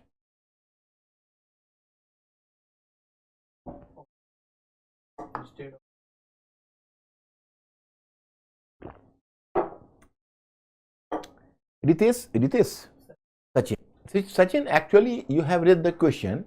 Actually, Maratha developed a very bad habit like Roman Empire. Actually एक बात तुम जान लो, किसी को अगर मुफ्त में खाने की आदत हो जाती है तो वो पैसे खर्च करके नहीं काम करना चाहता। या समझ सकते हो कि किसी को अगर आदत हो जाती है नेचुरल कोर्स में बिना काम किए हुए अर्न करने का और लोगों से ऐड कर खाने का, तो फिर उसको काम करने का जी नहीं करता है। So the same happened in case of Marathas. It is said that the Maratha Empire was just like the Roman Empire, because even Roman Empire earlier used to meet its expenditure through plundering the others' regions. And Roman Empire didn't try to develop its own economic base. So that's why it could not sustain for a longer time, particularly after the invasions from Germany, particularly after the barbarous German invaders start invading the region. The same happens in case of Marathas. Marathas were having the very good opportunity. They could have had the control over the fertile region of Krishna Tungabhadra Doab and even fertile region of Gangetic Basin. But Marathas didn't like to have the direct control over even the fertile region or to promote agriculture and industry among their own people, but rather they preferred to take the easy money while plundering the other regions, or from other regions they were taking, they were collecting the money like Chauth and Sardesh Mukhi. It was a forced money which was collected from the defeated party. So that's why Marathas developed a habit of collecting easy money in place of working for the development of their people. This was the weakness of the Maratha Empire.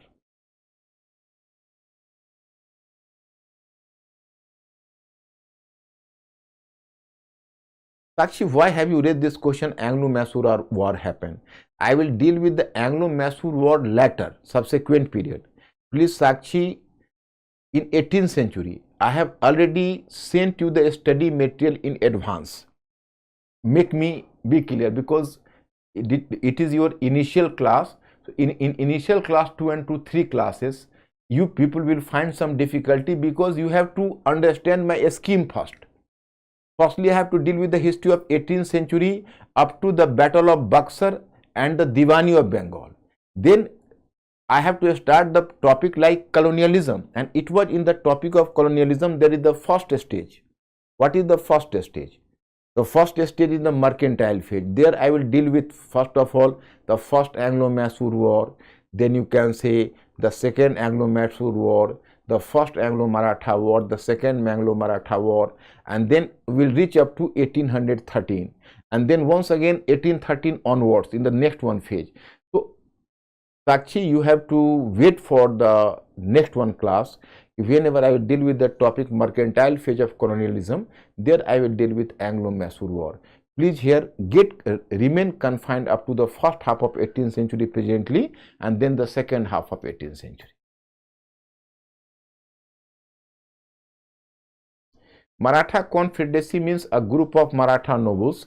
Actually, I have told you, in fact, Balaji Vishwanath was basically, he was appointed as a Peshwa, and he earned the right of collecting Chauth and Sardesh Mukhi from 6 Subaj of Deccan.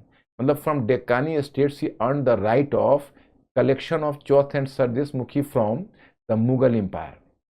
So actually it was very difficult for a single one or central command or Chhatrapati, or you can say the central government, to collect the Chauth and Sardesh Mukhi in such a vast area, because whenever you are collecting the Chauth and Sardesh Mukhi, so the states didn't submit the Chauth and Sardesh Mukhi willingly or peacefully.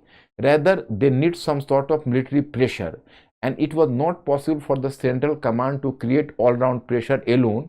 So that's why Balaji Vishwanath just divided the collection of Chauth and Sardesh Mukhi among different Maratha nobles. मतलब उसमें होता ये था कि जब बालाजी विश्वनाथ ने Mughal empire से right लिया कि हमको चौथ एंड सरदेश मुखी कलेक्ट करना है, तो जानते थे कि अकेला सेंट्रल कमांड की बूते की चीज नहीं है कि हम इतने बड़े एरिया में उसको हम कलेक्ट कर लेंगे। उन्होंने क्या किया कि बाकी मराठा नोबल्स के साथ उसको डिवाइड कर दिया। जब उसको उन्होंने डिवाइड कर दिया तो क्या है कि अलग अलग मराठा हाउस पैदा हो गया, जैसे होलकर, जैसे देखो अब जिनको उन्होंने राइट दिया कि भाई आप कलेक्ट करिए, वो तो कलेक्ट कैसे करे, उसके लिए तो उनको पावर चाहिए, तो उन्होंने अपनी लश्कर बनाई, लश्कर मतलब आर्मी बनाई, तो आर्मी बनाई तो पावरफुल हो गए। तो उसी तरह से होलकर पावरफुल हो गए, सिंधिया पावरफुल हो गए, बड़ौदा के गायकवाड़ पावरफुल हो गए, और नागपुर के भोसले पावरफुल हो गए, और पूना का पेशवा उनके सेंटर में था, और उसके 5 एंटिटी हो गए, नागपुर के भोसले, बड़ौदा के गायकवाड़, ग्वालियर का सिंधिया और इंदौर का होलकर। तो 5 कलेक्ट, यू कैन से 5, the 5 of them you can say combined together came to be known as Maratha Confederacy. In the center of Maratha Confederacy was Peshwa, and then the other constituents were just nearby them. So my students, once again I am returning to the topic, because please understand my scheme. We are dealing with the first half of 18th century. Let me finish the first part, then I will naturally move to the second part, and give me at least, my student, 5 to 6 days. I will make you the things the crystal clear. But if you will disrupt the class time and again, so then you will be more confused then, because if you will allow me to move freely, so within 2 to 3 classes I will make you everything crystal clear. So please allow me to move further. So here you can say Maratha state. Here the Maratha state I have given the information. By the time of Peshwa Balaji Bajirao, a Maratha Confederacy. This was Maratha Confederacy. Maratha Confederacy, my student, is just like you can say Maratha. 5 nobles were combined together, was known as Maratha Confederacy. It was the feudal-like structure. Feudal-like structure. In center Peshwa, then Bhosle. Later we will come to know, had come into existence. The Peshwa of Pune was at the helm of this confederacy, and its other constituents were the Sindhiyas of Gwalior, the Holkars of Indore, the Bhosle of Nagpur, and the Gayakwar of Vadodara. So Badodara or Baroda is the one and the same. The Marathas not only established their supremacy over Delhi but also tried to drive out Afghans from Punjab region.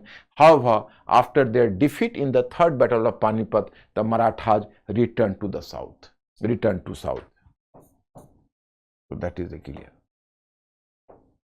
Now we are just talking about the Jat estates. Who were Jat? The Jat were basically cultivators. But among the Jats, you will come to know that most of the Jats were the peasants. They were peasants. Most of the Jats were the peasants, and you know, they were the cultivators. But some of them were the landlords as well. Because in Jats you will find you will find the two different layers or hierarchy. At the upper ladder there were the Jat jamindars or landlords, and at the lower level there was the common, you can say, plebeians or the peasants. So it was the case. So there was the Gokul Jat, he was a landlord. So basically what was the reason behind the revolt of the Jat? So Irfan Habib is just trying to even link this phenomena with agrarian crisis or agrarian discontentment. But the immediate cause was that there was Mughal governor Abdul Nabi in Mathura. His name was Abdul Nabi. He was a Mughal governor. So he demolished a part of Kesav Rai temple. Kesav Rai temple means the temple of Lord Krishna. Even today you will go to Mathura, you will find that just by the side of the Mathura you will find Idgah. Some sort of, you can say, in the side of Mathura you will find there is a mosque and temple side by side. So it was the governor of Aurangzeb who demolished a part of the temple, and that's why, you know, it became the immediate catalyst behind the revolts of Jats under Gokula Jat in 1667. But Aurangzeb could suppress the revolt of Gokula Jat. But in once again 1685 there was the rise of Raja Ram Jat, and Raja Ram Jat, you can say, did some daring work. You will be surprised to know that he surprisingly attacked even Akbar's tomb at Sikandara in Agra. Sikandara, he invaded Akbar's tomb, and surprisingly he even put the Akbar's tomb to fire. Even his tomb was damaged by this Raja Ram Jat. But anyhow, Aurangzeb could have suppressed this revolt of Raja Ram Jat as well. So Raja Ram Jat को भी औरंगजेब ने दबा दिया. So then comes the Churaman Jat, and successor of Churaman Jat was Badan Singh.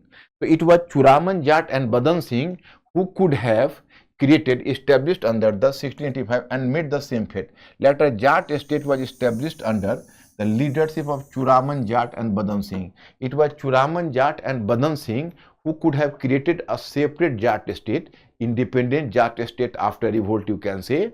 And later you might have heard about a Surajmal Jat. He was known as Jat Ulysses. Jat Ulysses means Socrates of Jat. Surajmal Jat. So this was the case.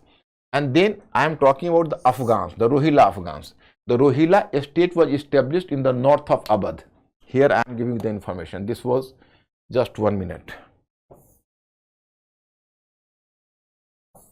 I am making you clear about the Rohilla state. Dekho, this is Abad. This was Ruhel Khan, Rohilla state. Later Abad conquered this Rohilla state or annexed Rohilla state. So this was, you can say, Ali Muhammad Khan who carved out a separate Rohilla state. So it was also through the revolt he could have created a separate Rohilla state. So in this way you can say among the rebel states I have counted 4. One is Sikh state, another is Maratha state, Maratha Confederacy, you know. Third one is the Jat state near Mathura, Agra and Delhi, Jat state. And fourth one, Afghan state, that is known as Rohilla state. So these are the rebel states, you know. Then we are going to observe here Jat states and Afghan states. So Muhammad Khan Bangas, and then you can say Najib-ud-Dawla and Hafiz Ahmad Khan. And Hafiz Ahmad Khan were some of the most important Rohilla chieftains, and Muhammad Khan Bangas founded an independent state of Farrukhabad in Uttar Pradesh. That is another state, that is another Afghan state. And all these states were created through revolt. Then independent states. Independent state, what does it mean? Here I have to make you clear. Just observe here. Among the independent states, you find the name Mysore, Calicut, and Travancore. So which are the independent states? Here I have to make you clear. देखो, so here you find a separate Hyderabad state that is created after, you can say, successor states Nizamul Mulk. Karnataka state was carved out from the state of Hyderabad. Okay, this was the Mysore state, and this Mysore state was lying outside the periphery of the Mughal Empire. What I have told you, so far I have made you familiar with those states who were just created out of the Mughal region. For example, you can successor states Bengal, Awadh, Hyderabad, and Karnataka. All the four states were the successor states, and they were created out of the Mughal region. Then there were rebel states like Sikh state, Maratha state, Jat state, Afghan states. They were also created out of Mughal region. But these independent states means these states were lying outside of the periphery of the Mughal Empire. They were not the part of the Mughal Empire. For example, you can say Mysore state. This was the successor of the old Vijayanagara Empire. In Vijayanagara Empire, you can say there was one ODR dynasty. ODR dynasty. So there was a king of ODR dynasty. His name was Chikka Krishnaraj. The king was Chikka Krishnaraj. And then this king Chikka Krishnaraj, so his rule was supplanted by Hyder Ali. And Hyder Ali seized the power from Chikka Krishnaraj. He was a military commander, or very ambitious, so he laid the foundation of his own dynasty. So successor of Hyder Ali was Tipu Sultan. So Hyder Ali and Tipu Sultan could have created the powerful Mysore state. So this is, you can say, the independent Mysore state. Then I am coming to, this is Travancore. Travancore at the southwestern tip of the Indian subcontinent. So on the southwestern tip of Indian subcontinent, there is the state of Travancore. There you will come to know about two very competent rulers, that is Martand Burma and Ram Burma. Martand Burma and Ram Burma. So Martand Burma is given the credit to have expelled Dutch from India. Martand Burma is given the credit. Martand Burma was a very competent ruler, and he expelled Dutch from India. He is given the credit for that. And then his successor was Ram Burma. He was very enlightened person. It is said about Ram Burma, he used to bring and he used to hide the journals, and he used to, you can say, import the journals from outside, magazines, papers and journals. He was in regular touch with the European papers and journals. So enlightened he was. So this was the state of Travancore. And this was the state of Calicut. Calicut, you can see, this was the state where Vasco da Gama anchored his ship by the side of Calicut. And who was the ruler of Calicut? Jamurin. So actually, my students, you will find here that there were also other independent states. For example, Cochin, for example, Chirkakal. These were also independent states. But I have mentioned only three important states: Mysore, Travancore and Calicut. That is the outside of the periphery of Mughal Empire. So my students, now come to this conclusion. Disintegration of Mughal Empire.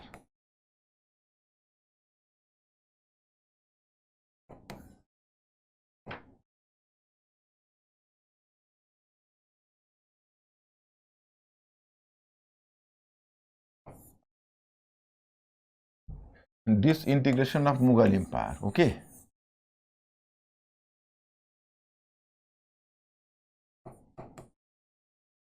Okay. Now successor states.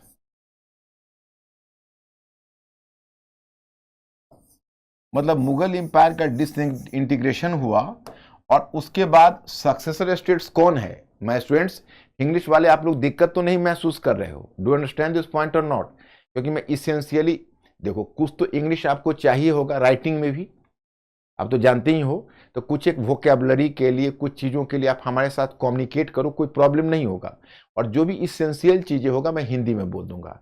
And those students who are coming from English background, their interest will never hampered. Their interest will never be hampered. You are in my attention, so under my attention. So please be confident, और किसी को भी दिक्कत हो तो please आप बताओ, क्योंकि mister Ankur is working as a bridge between you and me, and I am very very very sensitive towards your need. तो पॉइंट इज दैट कि सक्सेसर स्टेट्स का मतलब हुआ कि पुराना जो मुगल ऑफिसर्स था उन्होंने स्टेट को क्रिएट किया। उसी में मैंने 4 स्टेट के नाम कहा था आपको। One is Bengal, second is Awadh, third is Hyderabad,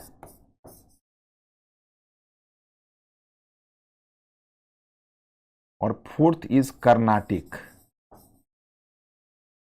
These are the 4 states. Then comes the state that is called rebel states. Rebel states में सिख, मराठास,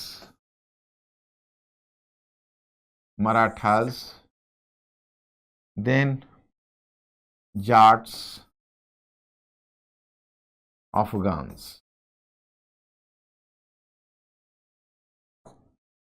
थर्ड कहते हो इंडिपेंडेंट। इंडिपेंडेंट मीन्स कि states outside of Mughal periphery, outside of Mughal periphery.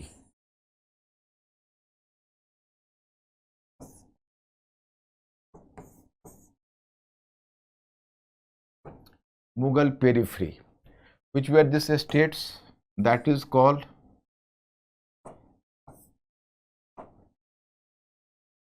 Mysore,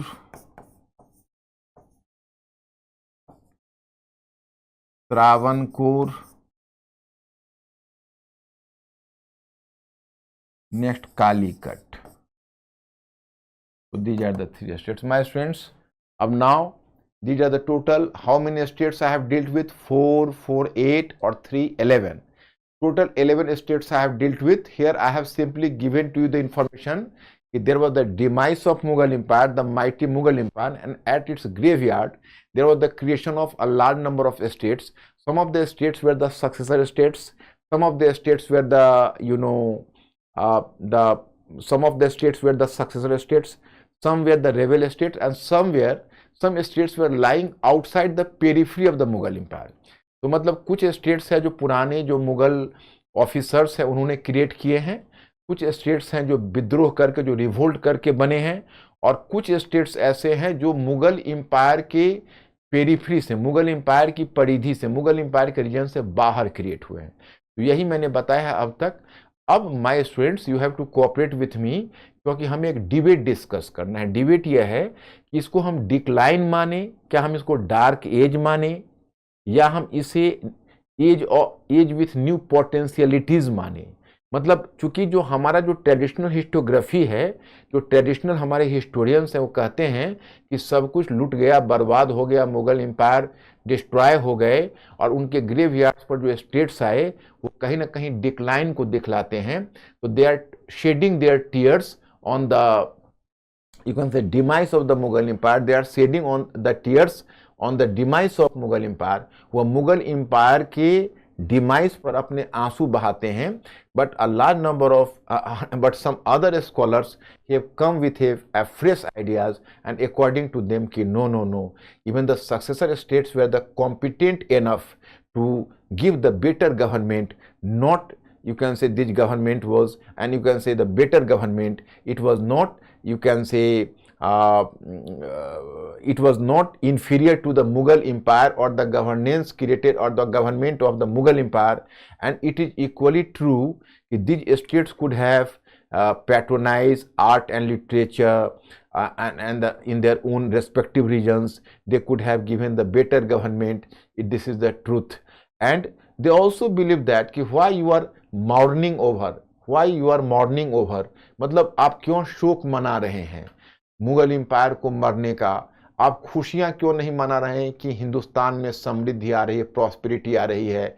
यही time है कि precious metal, अमेरिकी precious metal European companies के माध्यम, उनके मीडिएशन से आपके यहाँ आ रहा है। यूरोपियन कंपनीज प्रेशियस मेटल ला रहे हैं, आपके यहाँ कैश क्रॉप्स की खेती हो रही है, आपको पूरे इंडिया में इकोनॉमिक प्रॉस्पेरिटी आ रही है, तो why are you shedding tears and mourning over the demise of the Mughal empire? तो इनका आर्गुमेंट ये है। तो यही बात देखो बच्चों, हमें इसको देखना है और तुम लोग हमें एश्योर करोगे कि तुम लोग इसको समझ पाए कि नहीं।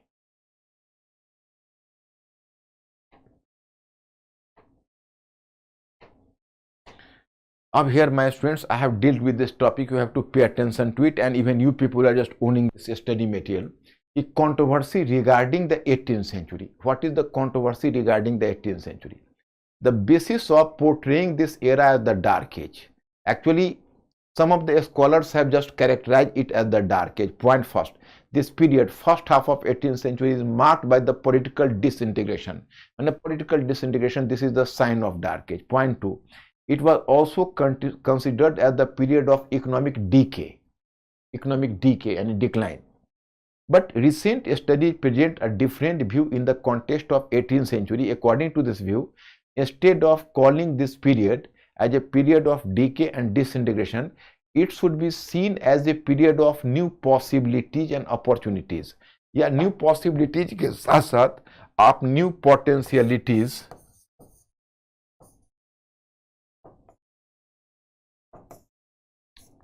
न्यू पोटेंशियलिटीज का मतलब होता है नई संभावनाएं। मतलब एक मत कहता है कि देखो भाई अंधकार का युग है, डार्क एज है, मुगल एम्पायर कहाँ था, उसकी जगह छोटे छोटे स्टेट्स आ गए, मराठा ब्रिगेड्स है वो लूटपाट मचा रहे हैं, चारों तरफ पॉलिटिकल अपहेवल्स है, उथल पुथल है, और इकोनॉमिकली भी मुगल एम्पायर क्राइसिस से जूझ रहा है, मुगल एम्पायर संकट का शिकार है, क्राइसिस का शिकार है। Mughal empire was facing the acute economic crisis, so it was just the moment of crisis, you know, according to the traditional view. And opportunity on the following ground, the concept of dark age has been discarded. लेकिन अब इस आधार पर dark age के concept को discard किया गया है। Point first, multiple state system has always remained an important feature of Indian polity. This multiple state system suits the geographical and cultural diversity of India. मतलब देखो, पहले कहा जाता था कि आर यू मेंटली अलर्ट और not, pay attention to it. In fact there was the earlier view that empire was always the symbol of progress, and empire is supposed to be a progressive phenomena, but the regional state system or multi-state system was supposed to be a sign of or symbol of decline. It was the earlier view, but now it is widely believed that whenever you are observing the whole Indian history, will come to realize that there is the few era of Indian history and very limited era of Indian history which is marked by the expansion of empire. But in the most of the period of Indian history, it is widely believed that in most of the period of Indian history, it was the smaller states or the regional states which existed. Because India is so culturally or geographically diversified, it is very difficult to create a big empire. So multi-state system is the common feature of Indian polity. मतलब इसमें ये कहा गया है कि देखिए, पहले आप मानते थे कि जो बड़ा एम्पायर होता है वो बड़ा एम्पायर प्रोग्रेस का सिंबल है, और जो छोटी छोटी स्टेट है वो डिक्लाइन का वजह है। लेकिन इनका ये कहना है कि ऐसी बात नहीं है, this is not the fact. क्योंकि इनका कहना है कि इंडिया है वो बहुत क्या कहोगे उसको, डाइवर्सिफाइड, मतलब यहाँ बहुत भिन्नता है। तो इतना बड़ा है और इतना डाइवर्सिफिकेशन है यहाँ कि जो बड़ा बड़ा स्टेट होता है, जो एम्पायर है वो एम्पायर हिस्ट्री में बहुत कम टाइम में हुआ। जैसे Maurya empire, Gupta empire, you can count on your fingers how many empires existed in India. Maurya empire, Gupta empire, Pratihara empire, then sultan saltanat empire, means की Tughlaqs and Khilji empire, Khilji and Tughlaqs empire, and then Mughal empire. So you can count the empires, Magadh empire, Maurya empire, in this way, Gupta empire, Harshaj Empire, then Pratiharaj Empire, then Sultanate Empire, and then Mughal Empire. So you will count them at the 8 to 10 empires. But in other parts of Indian history, the regional states of the multi-state system has become the common feature.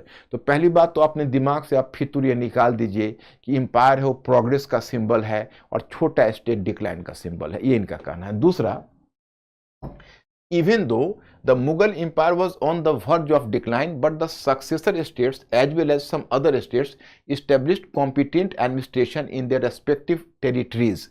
They ensured law and order situation and encouraged commercial activities. Examples are Bengal, Awadh, Hyderabad, Mysore and Travancore, etc. Actually, they have also tried to prove that don't to you can say degrade the regional states, whether Bengal, Awadh, Hyderabad, Mysore. They could have given the very progressive and very efficient government in their respective areas. They were not lacking in governance, and they were not, you can say, faltering on the front of government. Faltering means कि they were not, मतलब faltering मतलब होता है कि वो कोई मतलब अच्छे गवर्नमेंट देने में कभी चूके नहीं। उन्होंने अपने अपने रीजन में बड़ी अच्छी सरकारें दी, बड़ी अच्छी सरकारें बनाई, अच्छे गवर्नमेंट दिए, बहुत अच्छा काम किया, रीजनल आर्ट को प्रमोट किया, रीजनल इकोनॉमी को इनकरेज किया। जो रिकालसिट्रेंट का मतलब है जो विद्रोही जमींदार थे, रेबेल जमींदार थे, तो रिकालसिट्रेंट जमींदार को डिसिप्लिन किया, रेवेन्यू सिस्टम को रीऑर्गेनाइज किया। So they have done the very good job. मतलब ये मत कहो कि वो सब डिक्लाइन का प्रतीक है। और point third, economically it should not be considered as a period of decay due to following regions.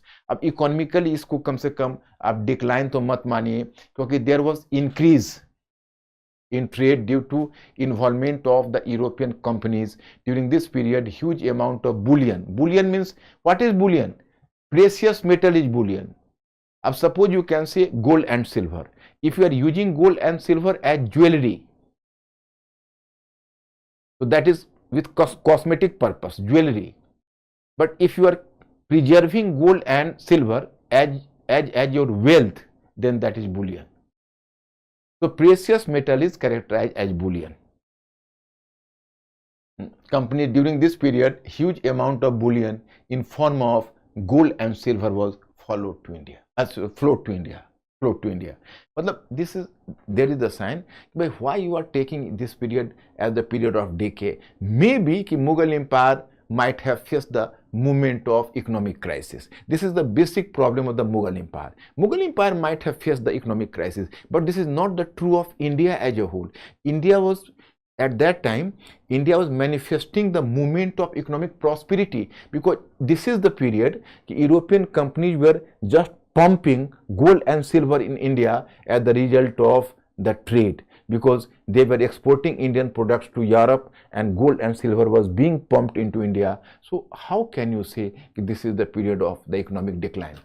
Next one, due to contact with the European companies, tobacco, potato, maize cultivation started in 17th century. Means कि as a result of the contact with the European companies, cash crops were introduced in India. मतलब यहाँ पर नकदी फसलों की खेती हो रही है, कैश क्रॉप्स है उसकी खेती हो रही है, और बड़े कैश क्रॉप्स का प्रोडक्शन हो रहा है। तो इससे इकोनॉमी, एग्रीकल्चर का भी एक्सपेंशन हो रहा है। तो ये सब प्रोग्रेस हो रहा है, तो इसको आप डिक्लाइन क्यों कर रहे हैं? On one hand, although the Mughal Empire disintegrated, but the tradition of Mughal art, architecture, painting, music remained at regional level. Even the regional rulers promoted the policy of religious harmony.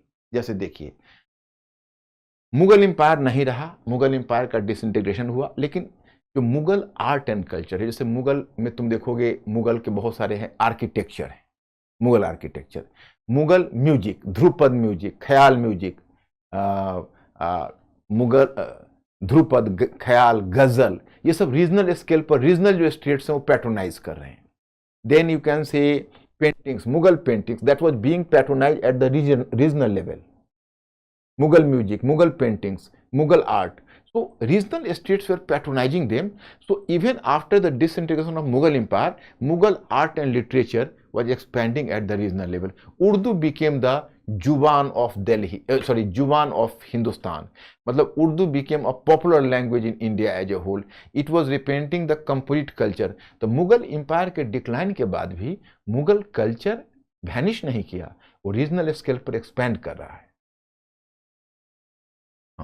Due to the aforementioned regions, the second half of the 18th century is now considered as early modern period. अब इसको decline का phase नहीं, इसको early modern period के नाम